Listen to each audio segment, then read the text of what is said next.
भारत सरकार की तरफ से बहुत ही महत्वपूर्ण नोटिफिकेशन निकाला गया है। आप देख सकते हैं government of India ministry of education की तरफ से नोटिफिकेशन निकाला गया है।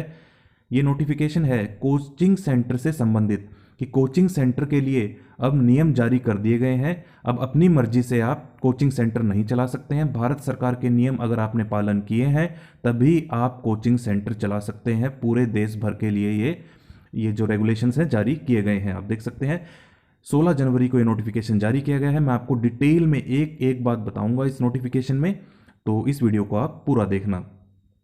तो सब्जेक्ट आप देख सकते हैं, guidelines for regulation of coaching centre for consideration by states union territories by way of appropriate legal framework regarding. तो रेगुलेशन, इस पूरे नोटिफिकेशन में डिटेल में रेगुलेशन बताई गई है कि कोचिंग सेंटर को रजिस्ट्रेशन करवाना होगा, कितनी फीस रखनी होगी, कैसे आपको बच्चों को पढ़ाना है, सारी बातें इसमें। तो आप देख सकते हैं, I am directed to state that the number of unregulated private coaching centre in the country continues to grow in the absence of any let down policy or regulation. तो देखिए, बहुत सारे प्राइवेट कोचिंग सेंटर खुल गए हैं घर में, market में, जिनके ऊपर कोई भी कानून लागू नहीं होता है अभी तक, लेकिन अब सरकार ने जारी कर दिए हैं। Instances of such centres charging exorbitant fees from students, बहुत ही ज़्यादा फीस चार्ज कर रहे हैं स्टूडेंट से। Undue stress on students resulting in students committing suicides, students पर बहुत ज़्यादा प्रेशर होता है जिसकी वजह से वो सुसाइड कर रहे हैं। Loss of precious lives due to fire, कई बार आपने देखा होगा न्यूज़ में भी आता है कि कोचिंग सेंटर में आग लग जाती है जिसकी वजह से प्रीसियस लाइफ जो है बच्चों की चली जाती है, और भी कई एक्सीडेंट हो जाते हैं। And many other malpractices being adopted by this centres are widely reported in the media. देखिए, इन्होंने यहाँ पर खुद ही लिख दिया कि मीडिया में ये सारी बातें इन्होंने भी, सरकार ने भी सुनी है। Education being the subject matter of concurrent list and considering that regulation of plus level education is majorly in the jurisdiction of concerned state UT government, hence these coaching centers are best regulated by the state UT government by way of appropriate legal framework। तो देखिए, जो education का matter है वो भारत के संविधान के concurrent list में आता है, और इस पर अगर देखा जाए तो राज्य सरकार ज़्यादा अच्छी तरह से रेगुलेशन बना सकते हैं। अकॉर्डिंगली, वैसे तो कॉन्करेंट लिस्ट का मतलब ये है कि केंद्र और राज्य दोनों ही रेगुलेशन बना सकते हैं, लेकिन देखा जाए तो राज्य सरकार या यूनियन टेरिटरीज अच्छे से फ्रेमवर्क बना पाएंगे। Accordingly, guidelines for regulation of coaching centre in the country has been prepared and is being forwarded for consideration by state UT by way of appropriate legal framework. तो ये जो regulation दिया गया है, इन्हें कानून बनाकर अडॉप्ट कर लें राज्य सरकार और यूनियन टेरिटरीज, और कुछ अगर संशोधन करना चाहते हैं तो इस में रहकर कर सकते हैं। तो ये किसने लिखा है? Deputy secretary of the government of India ने। तो अब देख लेते हैं रेगुलेशन डिटेल में। Guidelines for regulation of coaching centre in India, जनवरी 2024 में department of higher education, ministry of education, government of India ने जारी की है। तो सबसे पहले ये देख लेते हैं कि रेगुलेशन जारी करने की जरूरत क्यों पड़ी सरकार को। आज तक तो ऐसा कभी हुआ नहीं था कि कोई रेगुलेशन जारी करना पड़े। पहला पॉइंट है, the issues related to the private coaching centre more so in the context of rising student suicide cases, fire incidents, lack of facilities as well as methodologies of teaching have been engaging the attention of the government from time to time. तो देखिए, इन्होंने ऊपर ही बता दिया था कि media में बहुत सारी खबरें आती रही हैं कि स्टूडेंट सुसाइड कर रहे हैं स्ट्रेस की वजह से, फायर इंसिडेंट्स अक्कर होते रहे हैं, फैसिलिटीज़ नहीं मिलती है कोचिंग सेंटर में, पढ़ाने का तरीका सही नहीं है। तो इस प्रकार के इंस्टांसेस सरकार के पास पहुंच रहे थे, जिसकी वजह से सरकार को मजबूरन अब रेगुलेशन जारी करने पड़े। The number of regulated private coaching centre in the country continues to grow in the absence of any let down policy or regulation in centres charging. ये मैंने बात आपको ऊपर बता दी थी, वही बात यहाँ पर दोहराई गई है कि अनरेगुलेटेड प्राइवेट सेंटर बहुत ज़्यादा खुल गए थे, गली मोहल्ले में हर जगह सेंटर्स खुल रहे हैं, लेकिन वहाँ पर सुविधा नहीं है जो स्टूडेंट्स को प्रोवाइड की जानी चाहिए, और स्टूडेंट से बहुत ज़्यादा फीस ली जाती है। अगर स्टूडेंट बीच में कोर्स छोड़ देता है तो उनसे फिर भी पूरी फीस ली जाती है। तो ये सारे इश्यूज सरकार के सामने आ रहे थे, कोर्ट के सामने आ रहे थे, जिसकी वजह से रेगुलेशन जारी करने पड़े। Third point, these issues have also been raised many times through debates, discussions and questions in the parliament। और विपक्ष ने भी बहुत बार इन पर क्वेश्चंस उठाए हैं। और fourth point, considering that regulation of +2 level education is the responsibility of the state UT government, hence these institutions are best regulated by the। तो देखिए, 12वीं तक का जो एजुकेशन सिस्टम है वो स्टेट या फिर यूटी रिस्पॉन्सिबल है उसके लिए, तो राज्य या फिर यूनियन टेरिटरी ही इस पर रेगुलेशन अच्छी तरीके से बना पाएंगे। PIL in writ petition number 456 of 2013, तो देखिए पब्लिक इंटरेस्ट लिटिगेशन भी डाली गई थी, writ petition 4 in the matter of student federation of India versus union of India and others was filed in the Honorable Supreme Court in which Ministry of Education was one of the respondents। देखिए इस PIL में Ministry of Education भी एक respondent था। The PIL was disposed of wide order dated 3 February 2017 inter alia with direction that issue raised in the petition, though important, is basically a policy matter. It will be open to the petitioners to raise the issue before the concerned authority who may consider the same in accordance with law। तो जिस पर 3 फरवरी 2017 को आदेश जारी कर दिए गए माननीय सर्वोच्च न्यायालय द्वारा, और न्यायालय ने क्या कहा कि एक पॉलिसी मैटर है, तो आप कंसर्न्ड अथॉरिटी के पास यानी कि सरकार के पास जाएं जो इस पर पॉलिसी फ्रेम कर सकती है, और अब सरकार ने फ्रेम भी कर दी। In the context of the issues of regulation of the private coaching having subject of elaborate discussion parliament and in the Ashok Mishra committee report vide letter number इतना of higher education had requested state UT to take action for and strict penalty system for deviant institutions. In this letter, state UT was requested to take into consideration 12 measures suggested by Rupanwal Commission of Inquiry to address the student suicide। तो देखिए parliament में भी discussion हुई, Ashok Mishra committee report में भी ये बताया गया कि 12 जो मैटर्स हैं, जो सजेशंस हैं, उस पर संज्ञान लिया जाए, और जो कि सजेस्ट किए थे जस्टिस रूपनवाला कमीशन ने। तो अब उन 12 पॉइंट्स पर सरकार ने संज्ञान लिया है और उनको ध्यान में रखते हुए ये पॉलिसी फ्रेम की गई है। वाइड लेटर नंबर इतना डेटेड इतना 14 August 2019 in the context of regulation of coaching centre state and UT were requested to take necessary action for regulation of the coaching centre in their jurisdiction through appropriate legal framework, as many of these coaching center operate at school level and hence are under the direct preview of the state UT government। तो देखिए काफ़ी सारे coaching centre तो direct school से नहीं open कर रखे हैं, तो सरकार ने लेटर जारी किया था 14 अगस्त 2019 को कि इनसे संबंधित रेगुलेशन, फिर दोबारा से 24 दिसंबर 2020 को रेफरेंस दिया गया 14 अगस्त 2019 वाले लेटर का कि जल्द से जल्द जो है सेफ्टी और सिक्योरिटी के स्टूडेंट को ध्यान में रखते हुए उनका एक्सप्लॉयटेशन ना हो, जल्द से जल्द फ्रेमवर्क तैयार किया जाए। और national education policy 2020 has been announced on 29 July 2020 after detailed consultation with stakeholders. One of the fundamental principle of NEP 2020 is focus on regular formative assessment for learning rather than the summative assessment that encourages today coaching culture. तो coaching culture को बढ़ावा ना देने की बात की गई, खासकर अनरेगुलेटेड कोचिंग सेंटर्स को। NEP 2020 in its para 4.36 recognize the current nature of secondary school exams including board exam and entrance exam, the resulting coaching culture of today and its harmful impact। तो coaching culture जो आजकल चल रहा है बहुत ज़्यादा कि हर गली मोहल्ले में कोचिंग सेंटर खुले हुए हैं, उनके हार्मफुल इम्पैक्ट के बारे में जो है बताया गया para number 4.36 new education policy में। और फिर 4.37 पैराग्राफ में 4.37 पैराग्राफ में कहा गया, सजेशन दी गई reform in the existing system board and entrance examination to eliminate the need for undertaking coaching classes, कि इस तरह का एजुकेशन सिस्टम बनाया जाए कि बच्चों को कोचिंग क्लासेस की जरूरत ही ना पड़े, ऐसा कह रहा है 4.37 पैरा न्यू एजुकेशन पॉलिसी का। फिर अगला पैराग्राफ क्या कह रहा है, वो भी सजेशन दे रहा है, introducing great flexibility, student choice and best of 2 attempt assessment that primarily test core capacities and develop further viable models of board exam that reduce pressure and the coaching culture।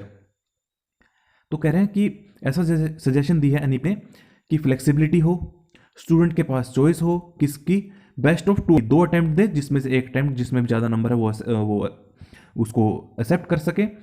Assessment that primarily test core capacities, ऐसी assessment हो कि बच्चे की core capacity को examine किया जा सके। And develop further viable model of board exam that reduce pressure and the coaching culture, कि ऐसा बोर्ड एग्जाम का पैटर्न बनाया जाए, मॉडल बनाया जाए जिससे कि बच्चों पर प्रेशर कम हो और कोचिंग लेने की जरूरत ना पड़े। पैरा 4.42 NEP अगला पैराग्राफ क्या कह रहा है, the principles for university entrance exam will be similar, the NTA will work to offer a high quality common aptitude test as well as specialized common subject exam in the science, humanities, language, arts and vocational subject at least twice every year। तो 2 बार exam लेने के लिए कहा गया है NTA को।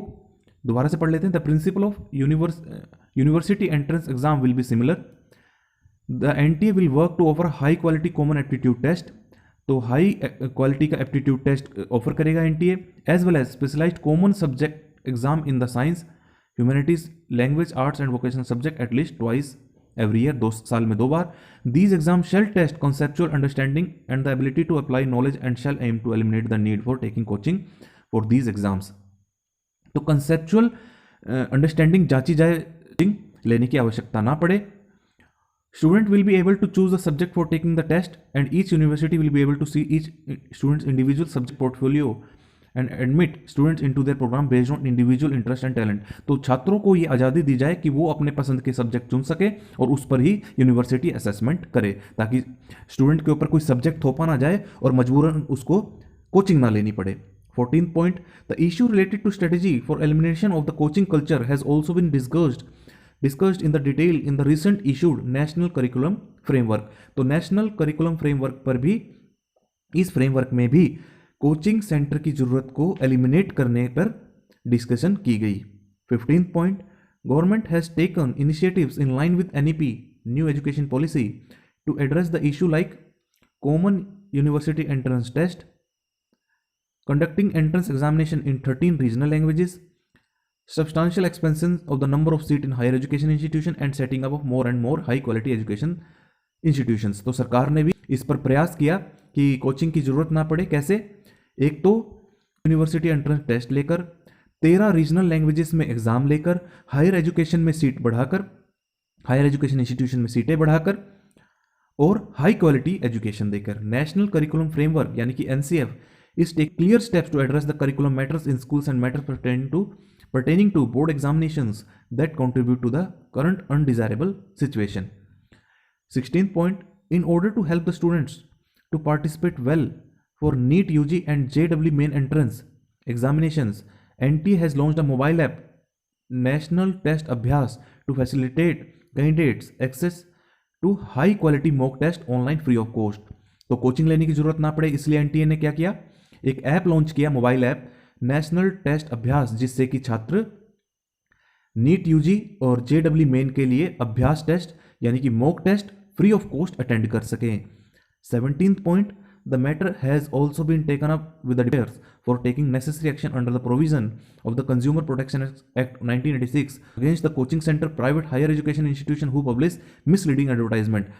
तो matter को डिपार्टमेंट ऑफ कंज्यूमर अफेयर्स के साथ भी उठाया गया ताकि कोचिंग सेंटर जो है कोई मिसलीडिंग एडवर्टाइजमेंट ना कर सके। कि जैसे मान लीजिए पीछे यूपीएससी के एग्जाम में ये मैटर उठा था कि सीटें तो थी 800 कुछ और कोचिंग सेंटर ने लिख रखा था किसी ने कि 1000 छात्र मेरे इंस्टीट्यूशन से पढ़कर लगे हैं, जब सीटें ही 800 हैं तो 1000 कैसे लग गए। तो ऐसे मिसलीडिंग एडवर्टाइजमेंट, और मिसलीडिंग इसे भी कहा जा सकता है कि 100% जॉब गारंटी कि आपकी सरकारी नौकरी लगेगी।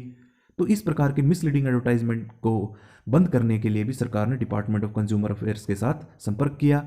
18th point, education is in the concurrent list, the state and UT government also need to take proactive action on the matter. तो केवल केंद्र सरकार का ही जो है रिस्पॉन्सिबिलिटी नहीं है, राज्य रिस्पॉन्सिबिलिटी है कि जो ये अवैध कोचिंग सेंटर चल रहे हैं उन पर नकेल कसी जाए, वो संविधान के कॉन्करेंट लिस्ट में आता है। 19th point, a number of state UT have taken initiatives by way of appropriate legal framework to regulate the private coaching and tuition classes in their respective jurisdiction, such as Bihar Coaching Institute Act 2010, Goa Coaching Classes Act 2001, Uttar Pradesh regulation of coaching act 2002, Karnataka tutorial institution.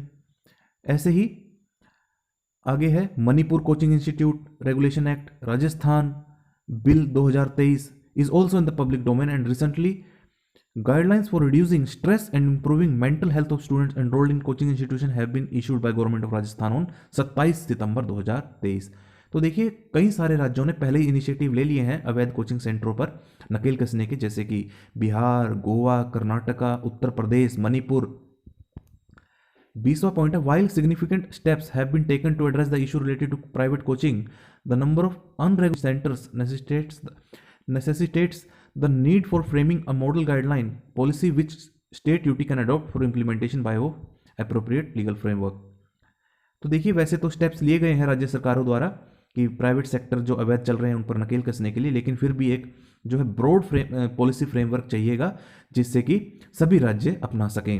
The central government proposes to address the issue related to private coaching center and frame model guidelines policy for adoption by state UT by way of appropriate legal framework। तो इसलिए केंद्र सरकार ये regulation जारी करती है। तो इसका टाइटल क्या रहेगा?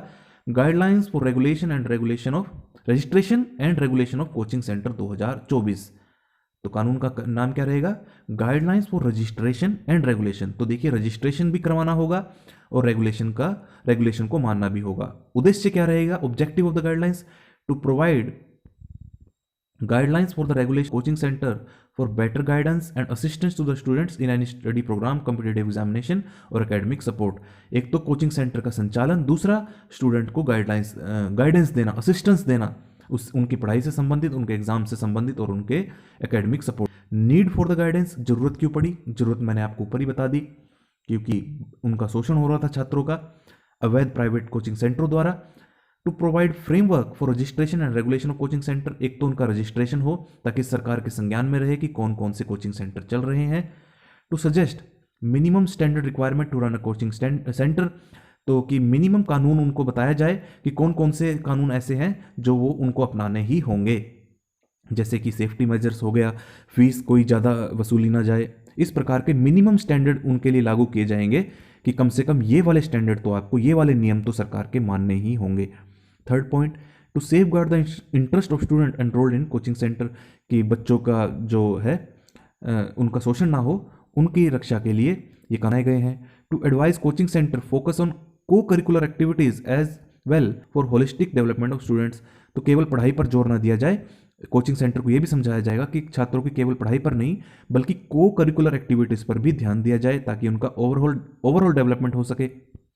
पांचवा point, to provide career guidance and psychological counselling for mental wellbeing of the student, तो उनको किनको छात्रों को उनकी कैरियर से संबंधित गाइडेंस देने के लिए उनकी साइकोलॉजिकल काउंसलिंग की जा सके ताकि उनके ऊपर कोई इन चीज़ों के लिए ये गाइडलाइंस जारी की जा रही है। डेफिनेशन क्या रहेगी? अपीलेट अथॉरिटी की अगर कहीं बात की जाएगी तो क्या होगा? Means an officer notified by the appropriate government. Coaching किसे कहा जाएगा? Means tuition. कोचिंग किसे कहा जाएगा? ट्यूशन को। इंस्ट्रक्शन और guidance in any branch of learning, instruction को भी अगर कहीं पर इंस्ट्रक्शन दी जा रही है, ट्यूशन दी जा रही है, गाइडेंस दी जा रही है तो सबको कोचिंग कहा जाएगा, जहां पर 50 से ज़्यादा स्टूडेंट होंगे। But does not include counselling, counselling को इंक्लूड नहीं किया जाएगा कोचिंग में, स्पोर्ट्स को, डांस को, थिएटर को और अदर क्रिएटिव एक्टिविटीज को, जैसे कि आर्ट्स हो गया।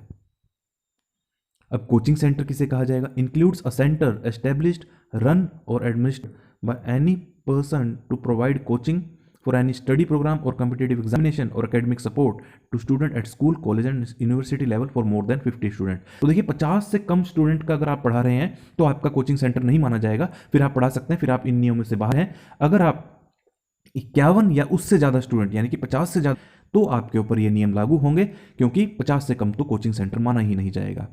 Competent authority means an officer notified by the appropriate government. Appropriate government किसे कहा जाता है? कि जहां जो भी सरकार इस रेगुलेशन को बना रही है, अगर राज्य सरकार बना, मान लीजिए हरियाणा की सरकार बना रही है तो एप्रोप्रिएट गवर्नमेंट कौन हो गई? हरियाणा सरकार। अगर उत्तर प्रदेश की सरकार, राजस्थान की सरकार को नियम बना रही है तो राजस्थान सरकार। तो गवर्नमेंट किसे कहा जाएगा? केंद्र की सरकार को, राज्य सरकार को, या यूनियन टेरिटरी को, यानी कि केंद्र शासित प्रदेश को। अब इंस्टीट्यूशन किसे कहा जाएगा? Means school or any other education institution recognised or controlled by or affiliated to a board or controlled or recognised by state, UT government and affiliated college. तो देखिए इंस्टीट्यूशन किसे कहा जाएगा? स्कूल को, जो कि एफिलिएटेड है किसी बोर्ड से, किसी यूनिवर्सिटी से, चाहे वो केंद्र से हो या राज्य या फिर यूटी से। पर्सन किसे कहा जाएगा? Means an individual and includes a group of person. तो पर्सन उसे कहा जाएगा किसी भी इंडिविजुअल को, ग्रुप, किसी भी बॉडी कॉर्पोरेट को, किसी भी ट्रस्ट को, फर्म को, सोसाइटी को या संस्थान को। प्रोप्राइटर किसे कहा जाएगा? जिसे मालिक भी कहा जाता है हिंदी में। मीन्स एन ओनर, ओनर यानी कि मालिक किसी भी कोचिंग सेंटर का जो रजिस्ट्रेशन लेना चाहता है या रजिस्ट्रेशन ले चुका है। इंक्लूड्स जॉइंट ओनर, केवल एक इंडिविजुअल को, अगर मान लीजिए कोई कोचिंग सेंटर कोई एक ही बंदा उसे चला रहा है, एक तो उसे भी कहा जाएगा, अगर एक से ज़्यादा टीचर चला रहे हैं तो उसे भी प्रोप्राइटर कहा जाएगा। अब ट्यूटर किसे कहा जाएगा? ट्यूटर यानी पढ़ाने वाला, means a person who guides or trains students in any coaching centre and includes, तो ऐसा पर्सन जो किसी स्टूडेंट को पढ़ाता है, ट्रेन करता है, गाइड करता है किसी भी कोचिंग संस्थान में। कोचिंग सेंटर किसे कहा जाता है? ऊपर बता दिया था मैंने, जहाँ पर 50 से ज़्यादा छात्र पढ़ते हैं। And includes tutor giving specialised tuition, कोई स्पेशलाइज्ड ट्यूशन भी देता है, कोई सब्जेक्ट स्पेसिफिक ट्यूशन भी देता है, तो उसे भी ट्यूटर कहा जाएगा। अब यूनिवर्सिटी किसे कहा जाएगा? मीन्स अ यूनिवर्सिटी एस्टेब्लिश्ड और इनकॉर्पोरेटेड बाय और under a central government provincial act, तो कोई भी यूनिवर्सिटी जो केंद्र राज्य प्रोविंशियल एक्ट के अंतर्गत या फिर और साथ यूजीसी से यूजीसी से अगर मान्यता प्राप्त है तो उसे यूनिवर्सिटी कहा जाएगा। यूनिवर्सिटी ग्रांट कमीशन से। Registration of the coaching centre, अब आ गई इंपॉर्टेंट बात कि रजिस्ट्रेशन करवाना होगा कोचिंग सेंटर को।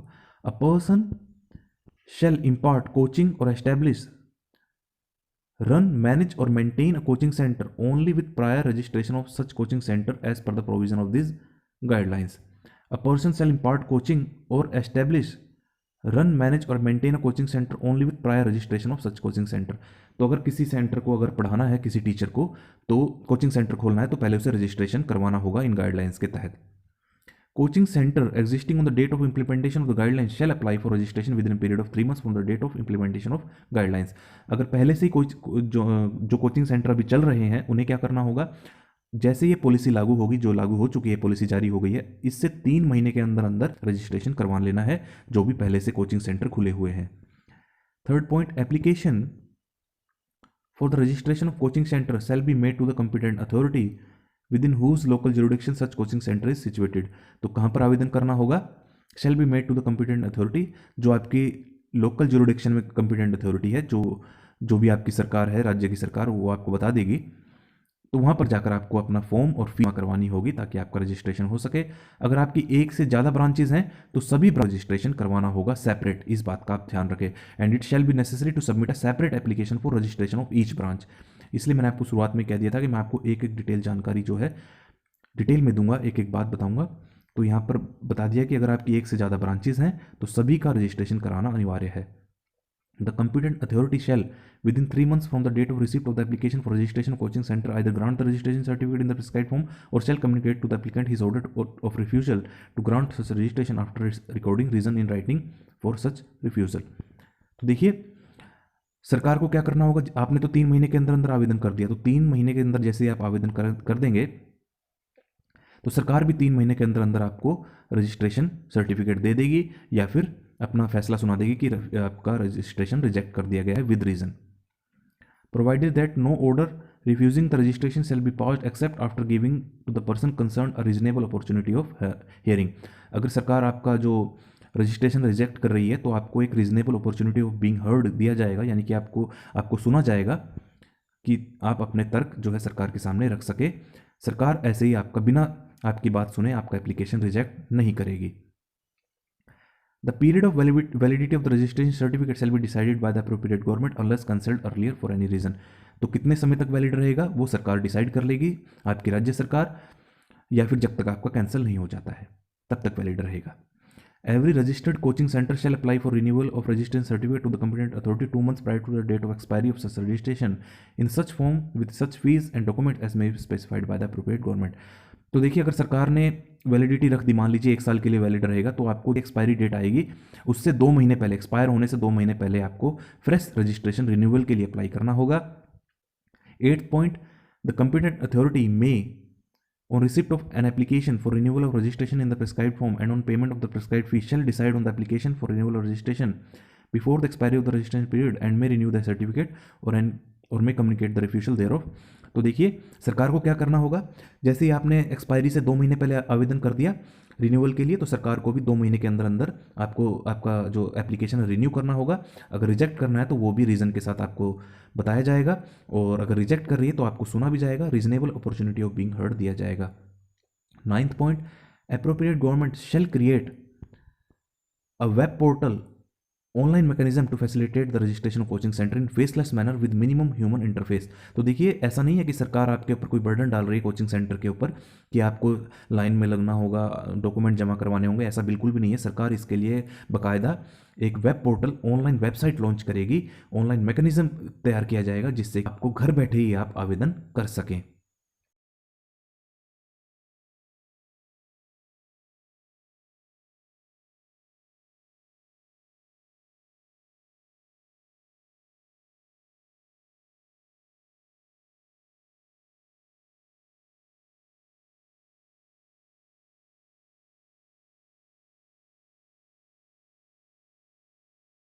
नेक्स्ट है कंडीशंस फॉर रजिस्ट्रेशन।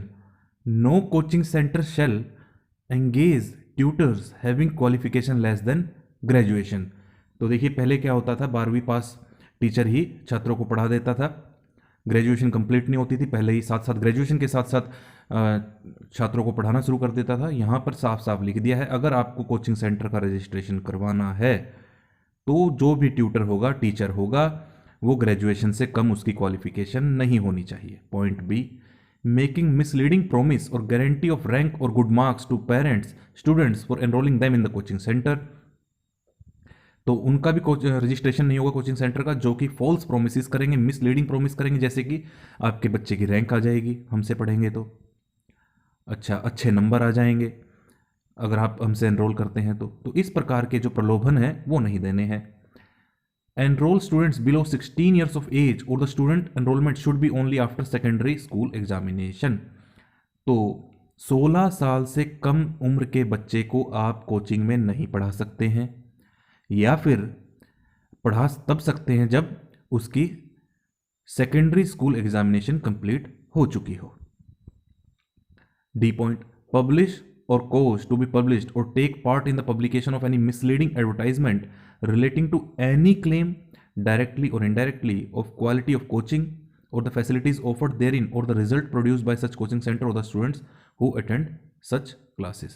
तो किसी भी प्रकार की मिसलीडिंग एडवर्टाइजमेंट नहीं करनी है कि जैसे कि हमारी क्वालिटी ऑफ कोचिंग बहुत ही अच्छी है, फैसिलिटीज़ बहुत अच्छी हम ऑफर करते हैं, इस प्रकार का प्रलोभन नहीं देना है। स्टूडेंट आएगा अपने आप, अगर उसको अच्छा लगता है तो वो आपसे कोचिंग लेगा। Be registered if it has less than minimum space requirement per student. कह रहा है no coaching centre shall be registered if it has less than minimum space required per student. तो मिनिमम स्पेस जितनी भी बताई गई है, अगर उससे कम अगर आपके पास कोचिंग सेंटर पे जगह है, जो भी मैं आगे आगे आपको बताऊंगा, अगर मिनिमम स्पेस रिक्वायरमेंट अगर आपका कोचिंग सेंटर पूरी नहीं करता है तो भी आपका रजिस्ट्रेशन नहीं होगा। Hire the service of any tutor or person who has been convicted for any offence involving moral turpitude. तो मोरल टर्पिट्यूड जैसे ऑफेंसेस में इन्वॉल्व करने वाले ट्यूटर नहीं पढ़ा सकते आपके कोचिंग सेंटर में। अगर आपने ऐसे किसी टीचर को हायर कर रखा है या आप ही ऐसे ट्यूटर हैं जो कि पहले पकड़े जा चुके हैं किस ऑफेंस के तहत, मोरल टर्पिट्यूड के, तो आपका कोचिंग सेंटर रजिस्टर नहीं होगा। No coaching centre shall be registered unless it has counselling system as per the requirement of this guidelines. तो काउंसलिंग सिस्टम भी बताया गया है इन गाइडलाइंस में, अगर आपके कोचिंग सेंटर में काउंसलिंग सिस्टम है तभी आपका कोचिंग सेंटर रजिस्ट्रेशन करवा पाएगा। तो कंडीशंस फॉर रजिस्ट्रेशन में सेकंड पॉइंट है, coaching centre shall have a website with updated details of the qualification of tutors, courses, curriculum, duration of completion, hostel facilities and the fees being charged, easy exit policy, fee refund policy, number of students undertaken coaching from the center and number of students finally succeeded in getting admission in higher education institutions।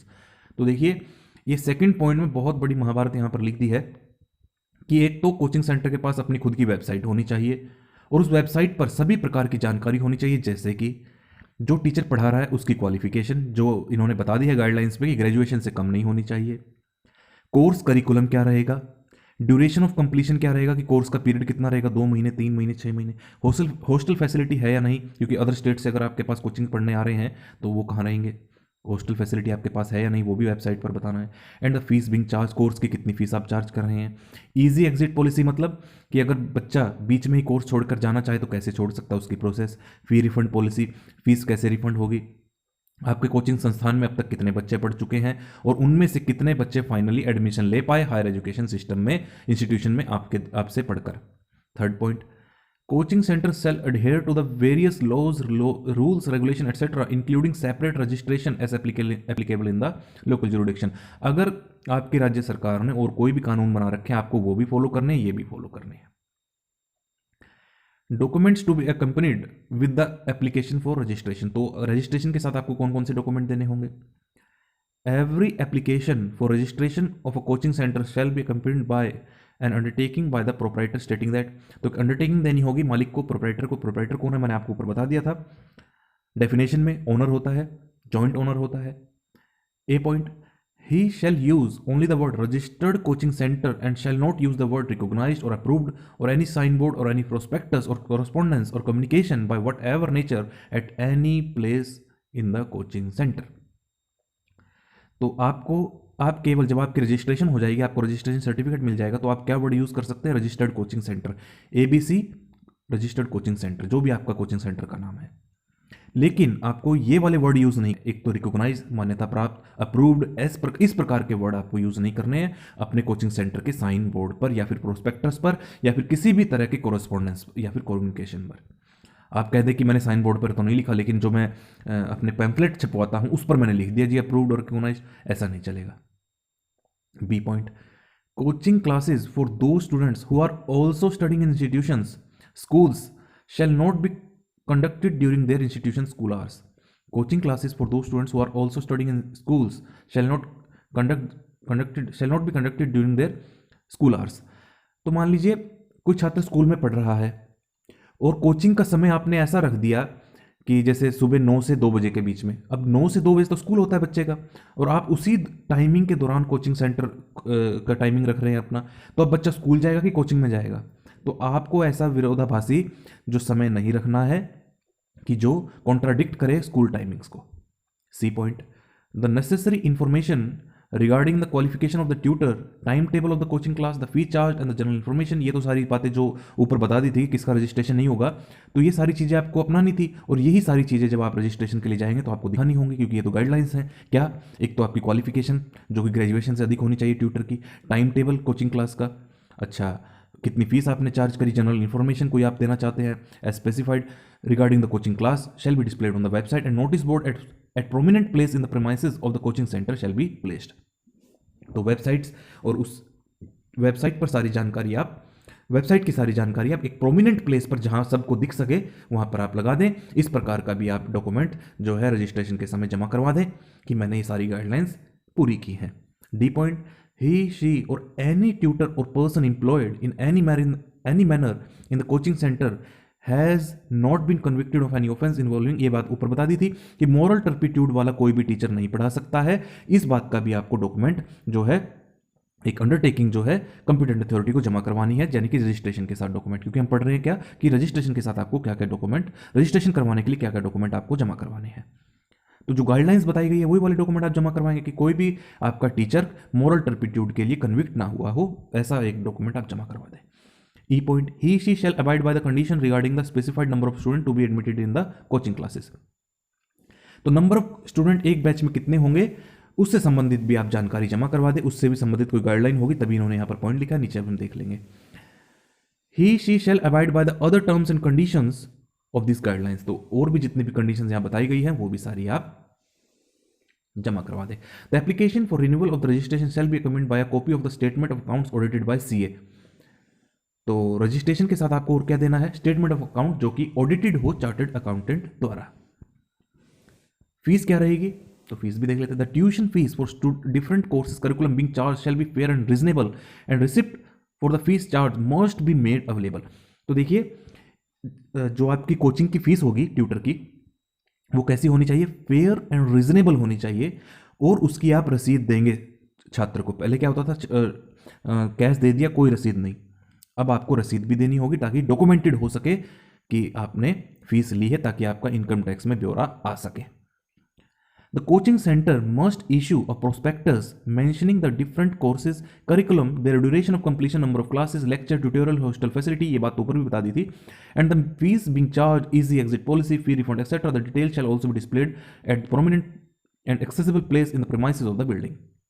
तो सारी जानकारी आपको एक ऐसी जगह पर लगवा देनी है ताकि सभी को जो भी आपके पास एडमिशन लेने आता है उन्हें अच्छी तरह से दिख सके। ऐसा नहीं कि दीवार के पीछे छुपा कर लगा दी, भी मैंने तो लगा दिया, बच्चे पढ़े ना पढ़े उनकी जिम्मेदारी, ऐसा बिल्कुल भी नहीं है। Third point, the prospectus, notes and other materials shall be supplied by the coaching center to their enrolled student without any separate fees thereof।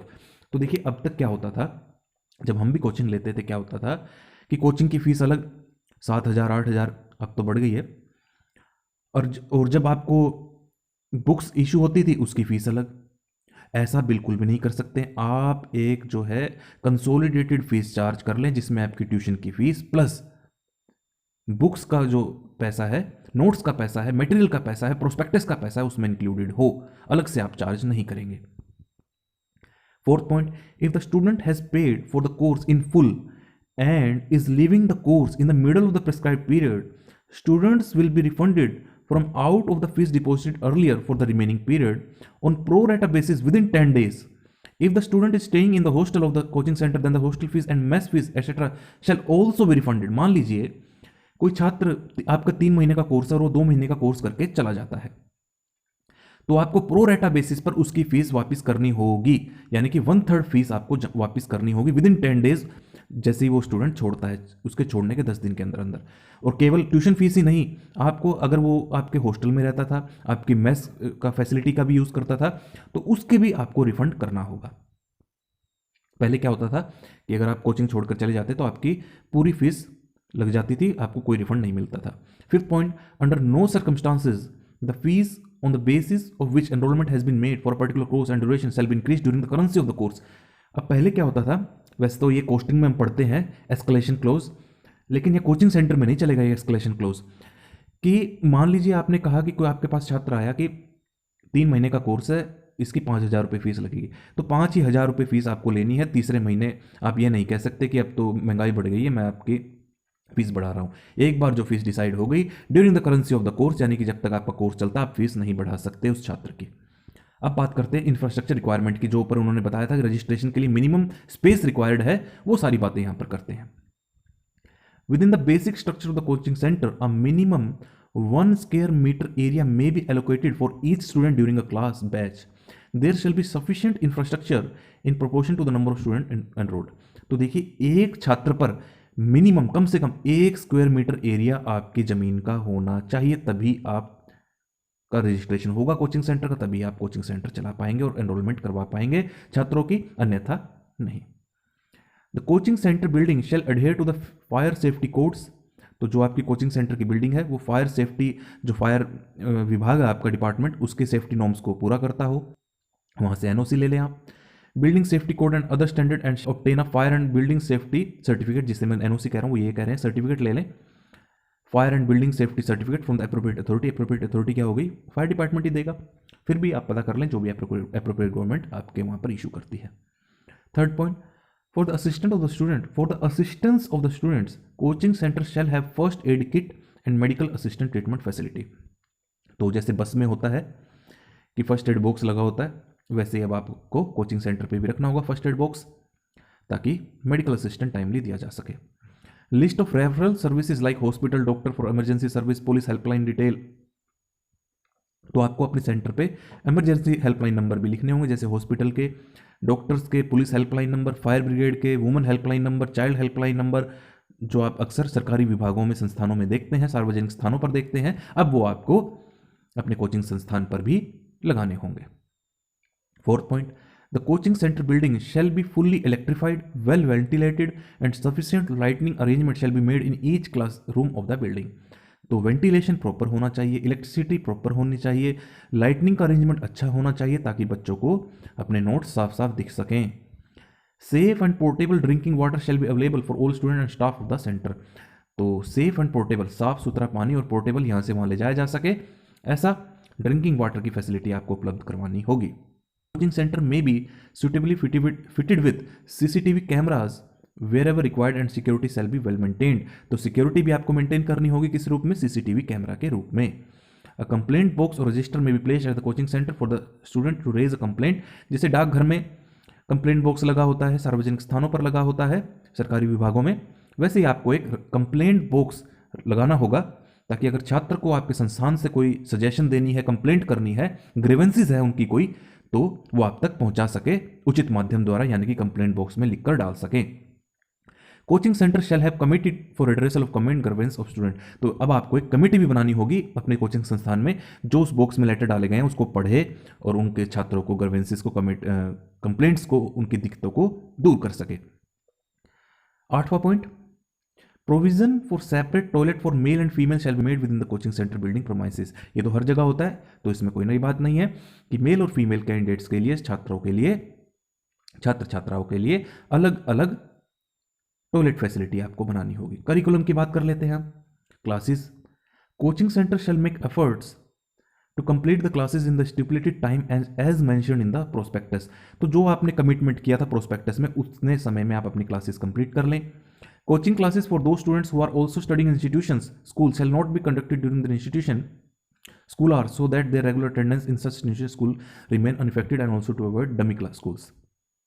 तो जैसे कि ऊपर बता दिया था इन्होंने कि स्कूल के समय में कोचिंग सेंटर का समय ना रखें।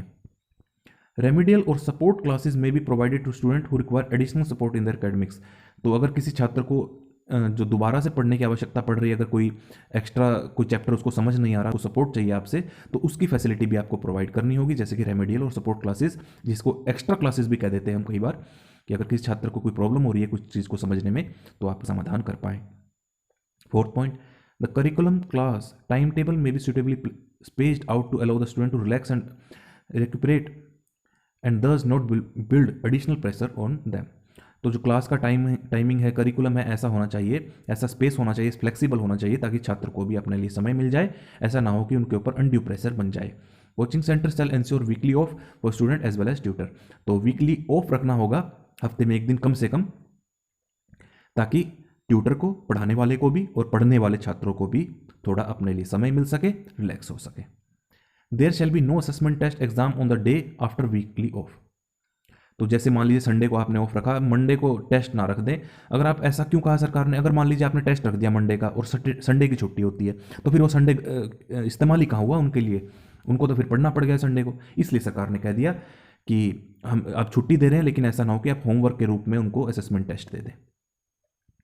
During the important and popular festival in the respective region, coaching centers shall customize leave in such a manner that the student are able to connect with their family and get emotional boosting। तो त्योहारों के समय आप coaching centre का संचालन ना करें, पढ़ाई तो फिर भी होती रहेगी, त्यौहार भी जरूरी है, तो ऐसा ना करें कि छात्र लीव ही ना ले पाए त्योहारों के समय, ताकि वो अपने परिवारों से ना मिल पाए। आपको कुछ ऐसा सिस्टम बनाना है कि वो अपने परिवार से मिल सके, कि वो लीव ले सके, अगर भले ही वो राष्ट्रीय त्यौहार ना हो, रीजन बेस्ड त्यौहार भी है, तब भी वो छुट्टी ले सके। 8 point, coaching center shall conduct coaching classes in a way that it is not excessive for a student and it should not be more than 5 hours in a day and the coaching hours should neither be too early in the morning not too late in the evening। एक तो coaching का समय सुबह जल्दी ना हो, रात को देर रात ना हो, और 5 घंटे से ज़्यादा ना हो। Coaching center shall organize classes for co-curricular activities for holistic development and enhancing cognitive abilities of students। The coaching center while teaching core subjects should also organize counseling session for tutors। तो देखिए, पढ़ाई के साथ साथ को curricular activities का भी उनको पार्ट पढ़ाया जाए, को करिकुलर एक्टिविटीज़ भी करवाई जाए उनकी, साथ साथ जो कोर सब्जेक्ट हैं उनमें उनकी काउंसलिंग भी की जाए। For tutor, employee and all student on development of life skill, scientific temper, evidence based thinking, creativity and innovation, fitness, ये सारी चीज़ें उनकी डेवलप हो सके। Emotional bonding, mental wellbeing, age appropriate challenges, motivation, collaboration, team work, इनको बढ़ावा मिल सके।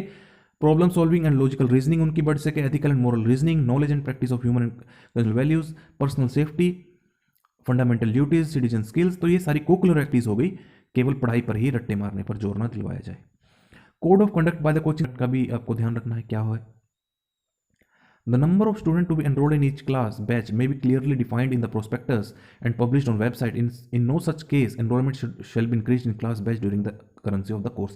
मान लीजिए आपने, कई बार क्या होता है कि बच्चों को अट्रैक्ट करने के लिए कहते हैं 20 स्टूडेंट्स का बैच होगा, सुपर 20 बैच होगा, आप पढ़ लीजिए ताकि सब बच्चों पर ध्यान दिया जाएगा, हम ज़्यादा बच्चे नहीं रखते एक बैच में।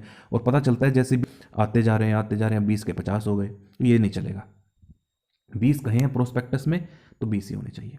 The number of students admitted may be in line with the requirement of maintaining a healthy teacher-student ratio in each class and for creating more opportunities for building relationship with tutor and counselor। तो एक ऐसा ratio रखना है tutor और student के बीच में ताकि उनके बीच में वार्तालाप हो सके, इमोशनल बॉन्डिंग हो सके. It should be ensured that student are able to connect with the tutor and the student has easy access and visibility to the screen black board. तो ऐसा ब्लैक बोर्ड ताकि बच्चों को साफ साफ दिखाई दे. ऐसा नहीं क्लास बहुत लंबी चला दी, बहुत बच्चे भाई लास्ट वाले स्टूडेंट को बोर्ड ही नहीं दिख रहा, ट्यूटर ही नहीं दिख रहा, आवाज़ ही नहीं पहुंच रही, ऐसा कुछ प्रॉब्लम क्रिएट ना करें. The coaching centre shall not enrol student below 16 साल ऑफ एज एंड और the student enrol should be only after secondary school examination. ये बात ऊपर भी कह दी थी कि 16 वर्ष से कम उम्र के बच्चों को ट्यूशन ना पढ़ाएं या फिर केवल उनको पढ़ाएं जो कि सेकेंडरी स्कूल एग्जामिनेशन पास कर चुके हैं. The student shall be well appraised about the difficulty of exam syllabus, level of intensity of preparation and efforts required from the student being enrolling in the curriculum. तो student को पहले ही बता दे जो भी वो कोर्स या फिर चाहे कम्पिटेटिव एग्जाम की तैयारी कर रहा है. मान लीजिए कोई छात्र आया आपके पास यूपीएससी की तैयारी करने के लिए, तो ताकि उसको समझा दीजिए. एक तो पूरा यूपीएससी का सिलेबस बता दें उसको, कितने आपकी रिक्वायरमेंट है, level of intensity of preparation की कितने घंटे पढ़ाई करनी होगी, और level of difficulty of examination की 3 स्टेजेस हैं, प्री, मेंस और इंटरव्यू. कितने छात्र इसमें पास होते हैं, कितनी परसेंटेज होती है, भारत का सबसे टफेस्ट एग्जामिनेशन. सारी बातें बता दें, कुछ से छुपाए ना. कभी आप उसको wrong commitment, false commitment, misleading commitment ना कर दें कि देखिए हमारे सेंटर से तो सभी जितने भी हम पढ़ाते हैं सारे बन जाते हैं, आप भी बन जाओगे. ऐसे किसी प्रकार का मिसलीडिंग एडवर्टाइजमेंट ना करें. The student shell be made aware about the educational environment, cultural living realities and difference between preparation of school level examination and competitive examination. तो छात्रों को बता दें कि स्कूल की पढ़ाई कम्पिटिटिव एग्जामिनेशन में क्या अंतर है, एजुकेशनल इन्वायरमेंट उसको ऐसा दें कि ताकि उसे सारी बातें पता चल जाएं. Apart from options for admission in engineering and medical institutes Apart from options for admission in engineering and medical institutes, information about other career options may be provided to the student so that they do not get stressed about their future and can choose a new option of alternate career.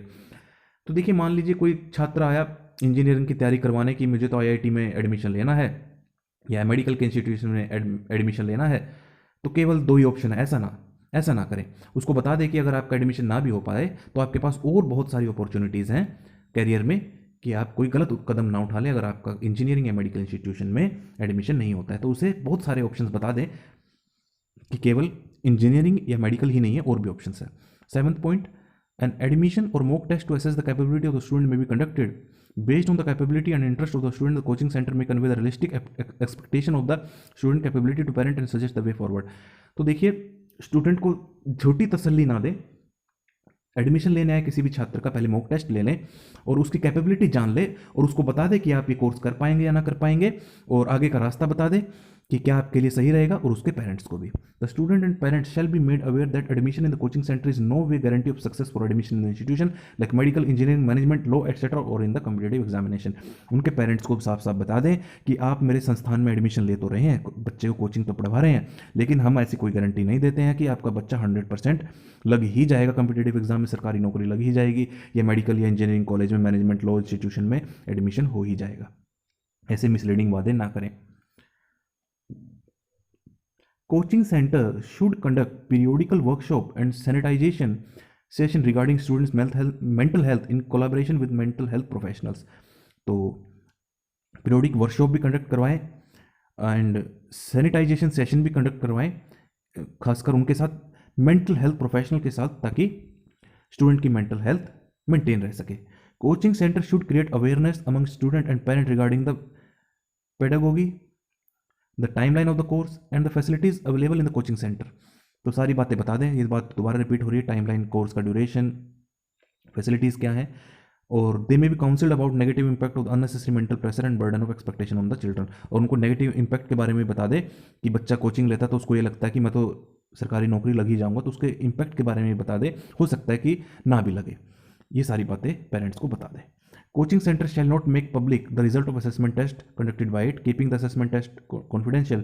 It should be used for regular analysis of performance of student, and the student whose education performance is deteriorating should be provided counseling as per the provision of the guidelines.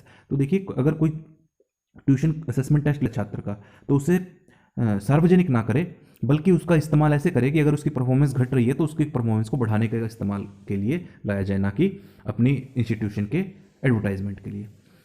Counselors and psychologist support Due to high competition and academic pressure on student, coaching center should take steps for mental well-being of the student and may conduct classes without putting undue pressure on the students. तो देखिए high competition की वजह से student pressure में आ जाते हैं कि इस साल तो लगना ही लगना है सरकारी नौकरी पे, तो इस बात का आप ध्यान रखें कि वो किसी भी प्रकार के मेंटल प्रेशर में ना आए, इस प्रकार का आपको इन्वायरमेंट बनाना है. Also they should establish the mechanism for immediate intervention to provide targeted and sustained assistance to student in distress and stressful situation. तो एक ऐसा मैकेनिज्म तैयार करके रखना है पहले ही कि अगर छात्र आपको लगे कि स्ट्रेस में आ रहा है तो उसको स्ट्रेस लेस बनाने के लिए आपका जो मैकेनिज्म आपने तैयार किया है वो कामयाब हो और वो काम आ सके, ऐसा एक टारगेटेड मैकेनिज्म बनाना होगा. The competent authority may take steps to ensure that a counselling system be developed by the coaching centre and is easily available for the student and parent. Counselling system ऐसा बनाए कि जो student और parents को easily available हो. Information about the name of psychologist, counselor and the time they render services may be given to all students. तो psychologist या counsellor जो भी आप हायर करेंगे प्रोफेशनल या जिनकी सर्विसेज का आउटसोर्स करेंगे आप, वो इजीली अवेलेबल हो, टाइमिंग पता हो, कब उपलब्ध होंगे, वो सारी बातें छात्र और पेरेंट्स को पता हो. Trained counsellors should be appointed in coaching centre to facilitate effective guidance and counselling for student and parents. तो ट्रेंड काउंसलर होने चाहिए जो सही से मार्गदर्शन कर सके. Third point, coaching centre are encourage to involve counsellors and experience psychologist to counsel and provide psychotherapeutic service to student for the resolution of mental stress and depression. तो देखिए अब खर्चा बढ़ गया कोचिंग सेंटरों का, रजिस्ट्रेशन करवाने की फीस, इतने सारे काउंसलर रखने हैं, तो अब आपको काउंसलर रखने हैं. Coaching centre are encouraged to involve, तो इनकरेज किया जा रहा है कोचिंग सेंटरों को एक्सपीरियंस फिजियोलॉजिस्ट काउंसलर रखे जाएं ताकि बच्चों को सही समय पर मार्गदर्शन कर सके, ताकि वो स्ट्रेस से बाहर आ सके. Career counselors may be onboarded to assess the student interest, aptitude and capability and accordingly guide and counsel the student and their parent with realistic expectation to choose the best career option. तो career counselor जो है on board होने चाहिए ताकि student को मार्गदर्शन कर सके और बता सके कि क्या रियलिटी है एक्चुअल में, कि जो भी एग्ज़ाम के लिए वो तैयारी कर रहा है क्या कैरियर ऑप्शन है उसके आगे और रियलिटी क्या है उस एग्ज़ाम की. Regular workshop and awareness week may be arranged for parents, students and teachers on mental health and prevention of stress by the coaching center. तो वर्कशॉप रेगुलर और अवेयरनेस वीक आपको रखनी होगी. वर्कशॉप के बारे में ऊपर भी बता दिया था ताकि बच्चों को जो मेंटल हेल्थ है उनकी स्ट्रेसलेस रह सके. It should also focus on basic training in health, और बच्चों को उनके हेल्थ से संबंधित ट्रेनिंग दे सके. गुड न्यूट्रिशन, कैसा खाना खाना चाहिए, बैलेंस डाइट लेनी चाहिए, पर्सनल एंड पब्लिक हाइजीन, साफ सफाई के संबंधित, disaster response, first aid, as well as scientific explanation of the detrimental and damaging effects of alcohol, tobacco and other drugs. तो कोई गलत आदतें ना पड़ जाएं उन्हें छात्रों को. इस प्रकार के रेगुलर वर्कशॉप आपको वीकली जो है अरेंज करने होंगे. The matter of positive parenting should be also be stressed. तो पॉजिटिव पेरेंटिंग भी स्ट्रेस करनी होगी कि पेरेंट्स भी अपने बच्चों को जो है अनड्यू प्रेशर में ना डाले कि आपको तो ये सरकारी नौकरी लगानी है या किसी इंजीनियरिंग संस्थान में एडमिशन लेना ही लेना है, ये वाले में ही लेना है. तो पेरेंट्स को भी समझाया जाए कि छात्रों पर अनड्यू प्रेशर ना डाला जाए और जो कैपेबिलिटी है छात्र की उसके बारे में उनको पेरेंट्स को बताया जाए. ट्यूटर्स में undergo training in mental health issue to convey information effectively and sensitively to students about their areas of important improvement. तो ट्यूटर्स को भी जो है, जो टीचर पढ़ा रहे हैं उनको भी ट्रेनिंग लेनी चाहिए मेंटल हेल्थ इशू से संबंधित, ताकि वो अपने छात्रों को भी आगे संदेश दे सके. As part of counselling the coaching centre should establish peer group interaction. Coaching centre में organise group based curriculum exercise in discussion, competitions and projects. तो कोचिंग सेंटर क्या करें, आपस में ग्रुप बना ले, पीयर ग्रुप बना ले, जिसे ऐसे भी कह सकते हैं कि जो कोचिंग सेंटर बहुत सारे हैं आपस में ग्रुप बना ले ताकि वो डिस्कस कर सकें करिकुलर पर और उसको आसान कैसे बनाना है और कंपटीशन और प्रोजेक्ट से संबंधित. The doubt of the student shall be resolve by those tutor who have taught in the class so that student feel satisfied. तो कि जिस टीचर ने पढ़ाया है केवल वही टीचर स्टूडेंट का डाउट को रिजॉल्व करे. ऐसा ना हो कि ऐसा कहते हैं आप तो अपने हमारे ऐप पे अपना डाउट लिख दें, वहाँ कोई दूसरा छात्र आपका आंसर दे देगा. आजकल यही चल रहा है ना, टीचर हो जाता है गायब. तो ऐसा ना करें. The coaching centre shall follow framework for promotion of mental health in the institution as per following. The coaching centre shall follow framework for promotion of mental health. तो ऐसा फ्रेमवर्क बनाना होगा मेंटल हेल्थ को अच्छा बनाने के लिए in the institution as per the following. कैसे? Framework for mental health promotion, level of problem, mental wellbeing, stakeholders to be involve, entire institution community, level of intervention mental wellbeing integrated in institutional curriculum, mental health knowledge attitudes and behaviour of student tutor. तो देखिए mental wellbeing से संबंधित अगर कोई problem है तो पूरा संस्थान ही इसमें इन्वॉल्व होगा, चाहे स्टूडेंट हो, पेरेंट हो, टीचर हो। अगर कोई साइकोलॉजिकल प्रॉब्लम है तो काउंसलर, ट्यूटर, पीयर मेंटर्स भी इंक्लूड होंगे, वार्डन्स भी इंक्लूड होंगे और सिटीजन्स भी इंक्लूड होंगे, ताकि उस पर विचार विमर्श अच्छे से किया जा सके। अगर सीवियर प्रॉब्लम डिसऑर्डर है तो counsellor, institutional doctor, other expert का भी इसमें जो है इन्वॉल्वमेंट करवाई जाए, ताकि प्रोफेशनल मैनेजमेंट हो सके उस प्रॉब्लम का। Inclusivity and accessibility, the coaching centre shall not discriminate against any applicant student on the base of religion, race, caste, sex, place of birth, descent etcetera during the admission and teaching process. ये बात तो हमारे संविधान में भी लिखी गई है कि किसी भी छात्र के साथ डिस्क्रिमिनेट ना करें, ऊंच नीच का भेदभाव ना करें, चाहे धर्म के आधार पर, जाति के आधार पर, लिंग के आधार पर, जन्म स्थान के आधार पर, डिसेंट के आधार पर, ठीक है। Special provision may be made by coaching centre to encourage greater representation of student from vulnerable community such as female students, student with disabilities and student from marginalised groups. तो कोचिंग सेंटर इनकरेज करे कि उनके संस्थान में ज़्यादा से ज़्यादा vulnerable community आए, जैसे कि महिला, जैसे girls students, student with disabilities, दिव्यांग कैंडिडेट्स भी आपके पास पढ़ने आ सके। ऐसा एक वातावरण बनाए जहां पर एक समानता का वातावरण हो कि सभी वर्ग के, चाहे वो मार्जिनलाइज्ड ग्रुप से हो, रिजर्व कैटेगरी से हो, फीमेल कैंडिडेट हो, ताकि उनको ऐसा कोई भी माहौल ना लगे कि उनके साथ भेदभाव हो रहा है। एक समानता का भाव के साथ आपको कोचिंग सेंटर चलाना है। The coaching centre building and the surrounding premises shall be divyang friendly and in compliance with the provisions of the right of person with disabilities act 2016। तो आपको आपका बिल्डिंग का स्ट्रक्चर आपका ऐसा होना चाहिए, इंफ्रास्ट्रक्चर ऐसा होना चाहिए कि अगर आपके सेंटर में कोई दिव्यांग छात्र भी पढ़ रहा है तो वो इजिली एक्सेसिबल हो, कि आपके पास पहुंच जाए। Tutors may be sanitised regarding learning disabilities, students may be sensitised regarding learning disabilities and make student with learning disabilities feel comfortable.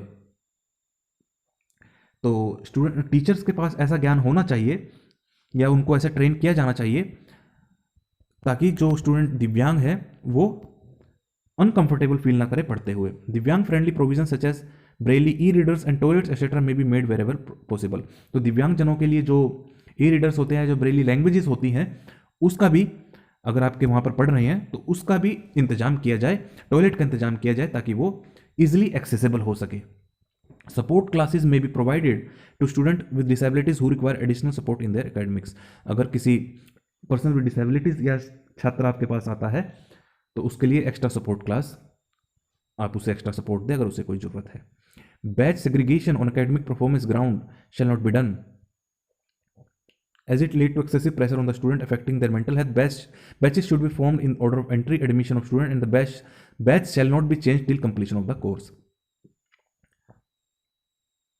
बच्चों की परफॉर्मेंस के आधार पर बैच का सेग्रीगेशन ना करें कि इंटेलिजेंट बच्चे अलग बैठेंगे और जो एवरेज बच्चे हैं वो अलग बैठेंगे, ऐसा कोई ना करें जिससे कि बच्चों पर प्रेशर आए। मेंटेनेंस ऑफ रिकॉर्ड मेंटेन करना है जी अब आपको। तो coaching centre should maintain and produce such record, account, register or other document as may be prescribed by the appropriate government. Accounts तो आपको जरूरत पड़ेगी क्योंकि चार्टर्ड अकाउंटेंट से आपके ऑडिटेड होके ही आपको रजिस्ट्रेशन के समय जमा करवाना है। The coaching centre may submit the annual report to the competent authority for the record, और सालाना रिपोर्ट आप जमा करवानी होगी आपको, जैसे हम इनकम टैक्स की रिटर्न भरते हैं वैसे ही आपको ये रिटर्न भी भरनी होगी सालाना। Restriction on shifting of coaching centre, coaching centre shall be conducting coaching only at place indicated in the registration certificate and shall not be shifted to any other place than its registered place without the prior written approval of the competent authority in that behalf. तो जहां पर भी आपने coaching संस्थान खोला हुआ है, registered आपने प्रोस्पेक्टस पर लिखा हुआ था, अगर आप उसे चेंज करना चाहते हैं तो प्रायर अप्रूवल ले ले कंपिटेंट अथॉरिटी की। Inquiry of activities of the coaching centre, एक बात रहेगी, shall not be shifted to any other place than its registered place. अगर रजिस्टर्ड प्लेस है तो आप वहां पर शिफ्ट कर सकते हैं। Inquiries of activities of the coaching centre, the competent authority or any other officer authorised by the appropriate government shall conduct continuous monitoring of the activities of the coaching centre and inquire any coaching center regarding the fulfillment of required eligibility of registration and satisfactory activities of the coaching center. तो देखिए, appropriate government किसी भी अफसर को भेज कर के संस्थान की जांच करवा सकती है। जो जो रेगुलेशन यहाँ पर बताए गए हैं, 1 मीटर जो एरिया पर स्टूडेंट होना चाहिए वो होना चाहिए, जो टीचर है ग्रेजुएट होना चाहिए, 16 साल से कम का कोई बच्चा तो नहीं है। ये सारी चीज़ें आपके पास जांच करने के लिए आ सकते हैं।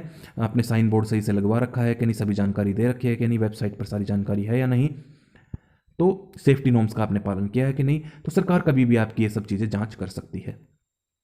Disposal of complaints. अब कंप्लेंट्स का निराकरण कैसे करना है? A complaint may be filed before the competent authority against the coaching centre by the student. A complaint may be filed before the competent authority against the coaching center by the student, parent or tutor, employee of the coaching center, and against the student, parent by the coaching center. The complaint shall be disposed of within 30 days by the competent authority or by an inquiry committee constituted for the purpose by appropriate government. तो अगर कोई छात्र coaching centre के against, coaching centre किसी छात्र के against कोई complain करता है, तो 30 दिन के अंदर अंदर इंक्वायरी ऑफिसर या अप्रोप्रिएट गवर्नमेंट को उस पर डिसीजन लेना होगा, डिस्पोज ऑफ करनी होगी। After giving opportunity of hearing on the report of the competent authority or the inquiry committee, as the case may be, the competent authority shall impose penalty or take action for cancellation registration. अगर coaching संस्थान गलत पाया जाता है तो हो सकता है अप्रोप्रिएट गवर्नमेंट इंक्वायरी ऑफिसर आप पर जुर्माना लगा दे या फिर हो सकता है आपका रजिस्ट्रेशन कैंसिल कर दे। Penalties.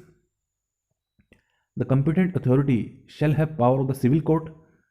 The competent authority shall have such power which is vested in the court under Code 1908 CPC for consideration of any suit namely. तो देखिए, competent authority के पास क्या पावर होगी? सिविल कोर्ट की होगी। जैसे to accept evidence through affidavit, to summon and to enforce attendance of any person and his examination on oath. तो देखिए, एविडेंस लेने का अधिकार होगा कंपिटेंट अथॉरिटी के पास एफिडेविट के माध्यम से। आपको एक समन जारी किया जा सकता है और किसी भी पर्सन को आपके संस्थान को बुलाया जा सकता है हेयरिंग के लिए, और केवल हेयरिंग ही नहीं, एग्जामिनेशन ओथ के शपथ भी दिलवाई जा सकती है। To enforce production of record, आपसे रिकॉर्ड मंगवाए जा सकते हैं। टू अवार्ड कोस्ट, आप पर कोस्ट भी लगाई जा सकती है। In case of violation of any of the terms and condition of registration or general condition, the coaching centre shall be liable for penalties as follows. आपने अगर रजिस्ट्रेशन की कोई भी कंडीशन को या जनरल कंडीशंस को ब्रेक किया तो क्या होगा? पहली बार गलती करने पर 25,000 संस्थान पर लगाए जाएंगे कोचिंग सेंटर पर, दूसरी बार 1 लाख रुपए का, और अगर दूसरी बार से अगर तीसरी बार कोशिश की तो आपका रजिस्ट्रेशन सर्टिफिकेट कैंसिल कर दिया जाएगा, यानी कि रिवोकेशन हो जाएगा आपका। कैंसिलेशन ऑफ रजिस्ट्रेशन की बात कर लेते हैं।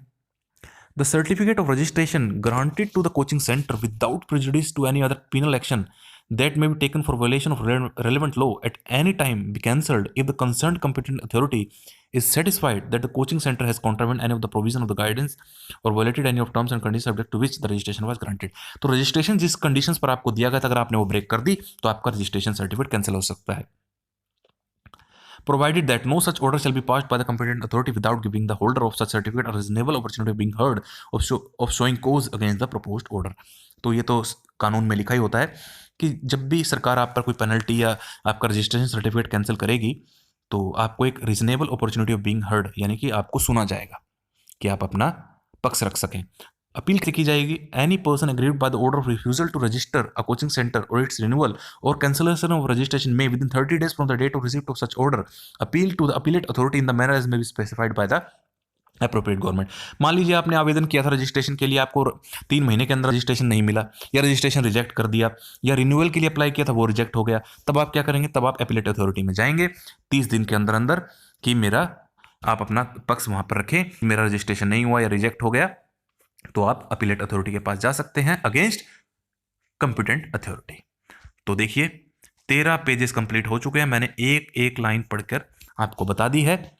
मुझे उम्मीद है कि आपको ये पूरा जो प्रोसेस है सरकार का समझ आ गया होगा, और अगर आपको फिर भी कोई डाउट है तो आप मुझसे कमेंट करके पूछ सकते हैं, और इस वीडियो को ज़्यादा से ज़्यादा शेयर करें ताकि हर एक कोचिंग सेंटर संस्थान तक ये इन्फॉर्मेशन पहुंच जाए। और इस चैनल को जरूर सब्सक्राइब करें क्योंकि इस चैनल पर आपको सरकारी नौकरी से संबंधित जानकारी और सरकार के नियम रेगुलेशंस जो जारी करती है सरकार आम पब्लिक के लिए जो इंपॉर्टेंट होते हैं वो इस चैनल पर आपको समय समय पर उपलब्ध होते रहते हैं। तो इस वीडियो को शेयर करें और चैनल को जरूर सब्सक्राइब करें।